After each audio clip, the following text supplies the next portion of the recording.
Yo guys, Rocket League is now well over 6 years old, and with that comes a lot of secrets, Easter eggs, free stuff, tips and tricks, and so much more that I want to tell you about. And I bet that even some of you who may think that you know everything about Rocket League might just learn something new today. We're going to start with something that I've picked up on over the years and see pros doing, but never the lower ranks. Now I know a lot of you know about fast aerialing from the ground, I'm sure. Then why haven't you thought about doing it from the wall? Rocket League is all about speed and getting to the ball first, especially in 2s and 3s, so here's how you're going to become faster. Head over to your favorite training pack that has floating aerials. I made my own training pack for this, which is in the description below if you want to use that. Then get yourself to the wall and fast aerial. Your fingers already know how to do it. All you'll need to do instead is slightly tilt your car towards the ball, which is a little bit different than a fast aerial from the ground, but after a couple attempts, you'll get it down pretty easily, and here's the difference in speed.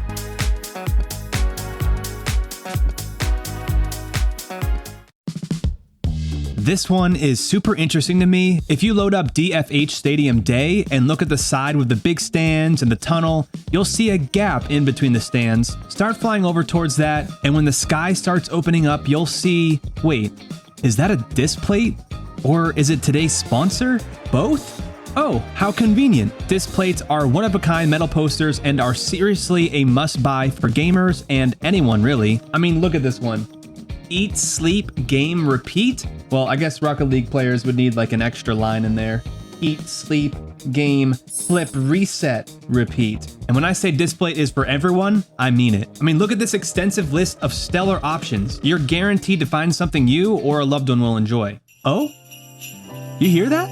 Yep, it's Christmas time, and that means you can get one of these bad boys on sale. By clicking the link below, you can get 1 to 2 disc plates for 23% off, and you can get 3 or more for 29% off. And that's automatically applied at checkout, so it's super simple. Guys, don't miss out on this. Thank you for Display for sponsoring the video. Number 3. Rocket League has a ton of toppers and antennas and items that reference many different pop culture things, but one of the antennas, Floppy, has writing on it that says SARPBC, which was the older version of Rocket League, which stands for Super Acrobatic Rocket Power Battle Cars. Maybe they put it on the floppy antenna because floppy disks are ancient, just like SARPBC. I don't know. Number 4. The Rocket League ball is definitely an iconic object for Rocket League, and that's because it has these little lights on it. But if you look closely, these lights are a certain color, and I can't believe that I just learned this too, but the colors change based on which side of the field it's on. So right now they're orange, but if I take it over to the blue side, they change to blue. I can't believe I've never seen this before. Number 5. This one is mind-blowing for anyone, but especially the higher ranks. I learned this from Spook Luke, who is another Rocket League content creator that you should definitely check out. Everyone knows that you have 1.5 seconds after your first jump to use your second jump, but check this out. Since you can hold the first jump and maximize your height from it, this means that the timer for the second jump doesn't start until the first jump is maxed out in its hold time. Essentially, this means that you will get an extra 0.2 seconds to use your second flip if you hold your first jump. This is incredibly useful for some dribble plays, aerials, and definitely for those ceiling shots where you jump off the ceiling first. Number 6. The arena Beckwith Park is based off of a real place called 60 Acres Park, which is in Redmond, Washington. Apparently 2 developers played soccer there when they were younger, so they figured, why not throw it in there? All right, so let's take this to Google Maps. It looks like 60 Acres Park. We are in Washington. Did we get like a street view? All right, let's zoom in. Oh, dude, look at that. Look, those trees are so iconic. This is definitely Beckwith Park. I think Mount St. Helens is actually in Washington, so maybe that's where the mountain comes from in Beckwith Park, but these trees are definitely a telltale sign. But also, look at this. Man, dude, nature's scary. Look at this. This is fall. We go down the street 10 feet, and we get summer back. If only it was that easy. Number 7. Most Rocket League maps do have hidden things on them, and Salty Shores is another one where if you look behind the arena a little bit, there's a really cool looking egg guy on this bench, but behind him, for all you Diamond players, congrats, you have your own spot, but it's so dark, I wonder what's in here.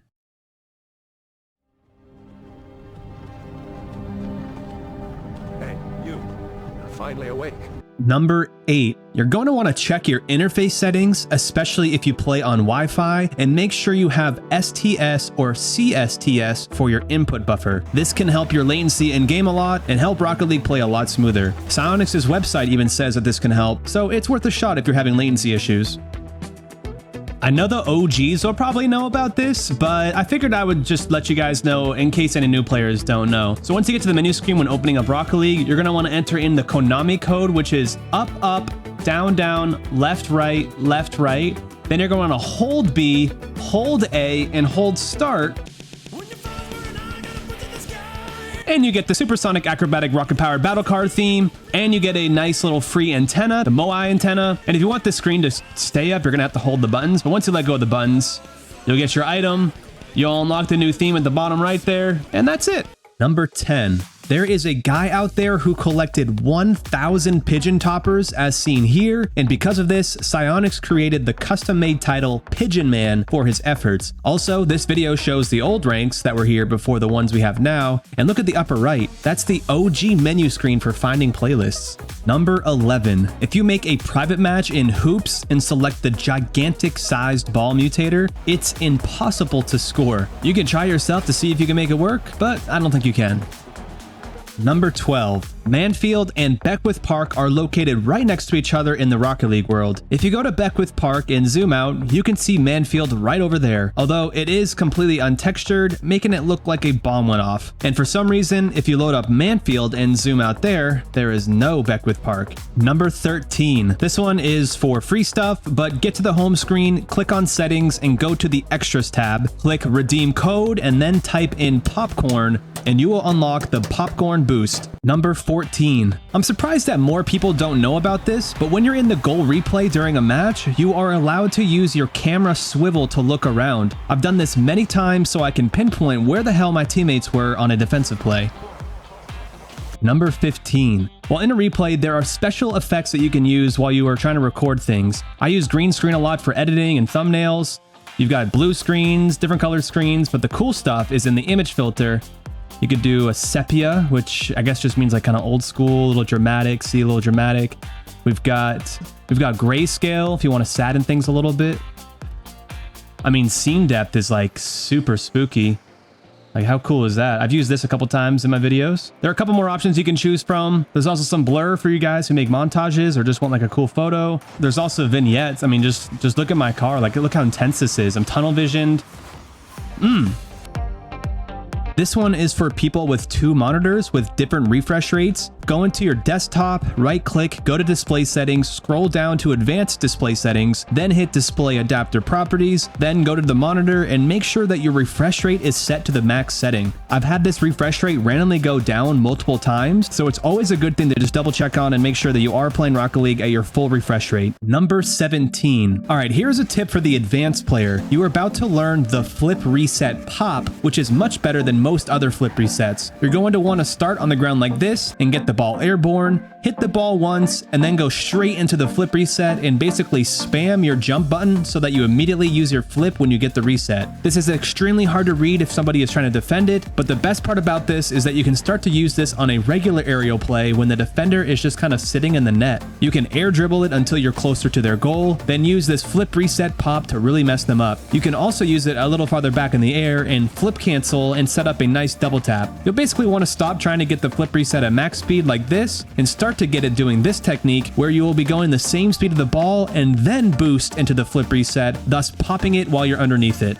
Number 18. There is a 1 in about 19 million chance of one of the eggs to have an actual face on it. Apparently this Easter egg has never actually been found, but it is in the game files. It's been tough to find because it apparently has to be done in a real game, and it only appears on Manfield. But since there's been over 6 billion Rocket League games played, I bet you it's somewhere out there. Number 19. This one is for all of you lower ranked players. When you want to start an aerial from the wall, you need to wait after making the first touch before jumping. I've seen so many lower ranked players having no control because they jump as soon as they hit the ball. If you want to start to get consistent aerial plays, you should wait approximately 1 second, then go ahead and jump off the wall. I would say though that air dribbles may be the only exception for this, but you can still air dribble even if you wait. Number 20. On Farmstead, there's a little bit of action going on outside of the arena. Just fly around to this side and look under the bleachers and you'll find 2 eggs who seemingly look to be in love. But the real reason they are happy is because they decided to subscribe to my channel and they're simply enjoying the other countless videos I have uploaded. And you should consider it too. Thanks for watching.